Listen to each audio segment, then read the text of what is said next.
Ngā te wā. In today's news, the Housing Minister has launched a $170 million plan for 700 new Housing New Zealand homes in Christchurch. Dr. Nick Smith says some of those houses will be on-sold to other social housing providers as well as to first home buyers.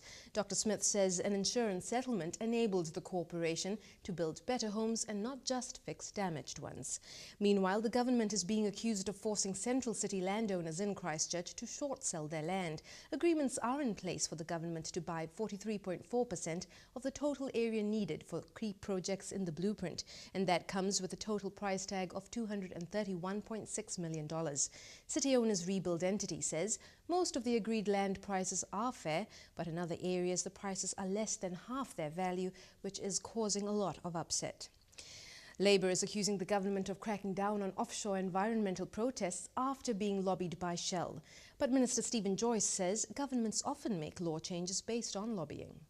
And the Labour Party seems to think it's bad when it's companies, but when educationalists do it or people who lobby in the health sector do it, that's somehow a good thing. An employment lawyer says a ruling against a human rights advocate is unusual, but not a landmark decision. The director of human rights proceedings lost a case representing a waitress who was asked to cover up her tattoos while at work. The Human Rights Review Tribunal ruled that she was not directly discriminated against, and lawyer Paul Termewen says there is precedent entitling employers to set their own standards. To international news, authorities investigating the Woolwich murder are unearthing a story of religious radicalization. Both suspects are British citizens known to security services, and their brutal daylight attack on soldier Lee Rigby was reported as an apparent Islamist-motivated crime.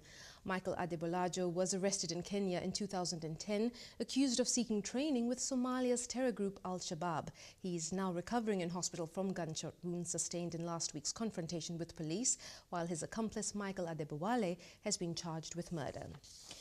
Syrian soldiers have killed 3 Westerners, including an American woman and a British man, both Muslims. The trio was reportedly taking photos of military positions near the Turkish border when government troops ambushed them.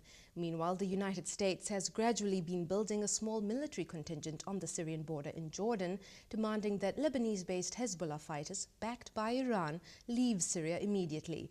Plans for the US and Russian-sponsored peace conference are still uncertain, with disagreement over whether Iran should attend. Syria's opposition groups say that before their leaders attend the proposed international peace talks, they want an indication of when President Bashar al-Assad will leave power.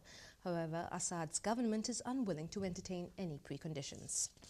And finally, it's World Smoke-Free Day, and the key theme in New Zealand this year is Quit Now, It's About Whānau.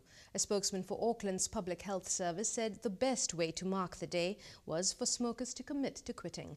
Dr. Brad Novak acknowledged that it's not always easy to quit, and he encouraged smokers to enlist family support. Well, that's the news for Friday the 31st of May. Ka nui ngā karere mātua mai te whare kōrero rima, moriora.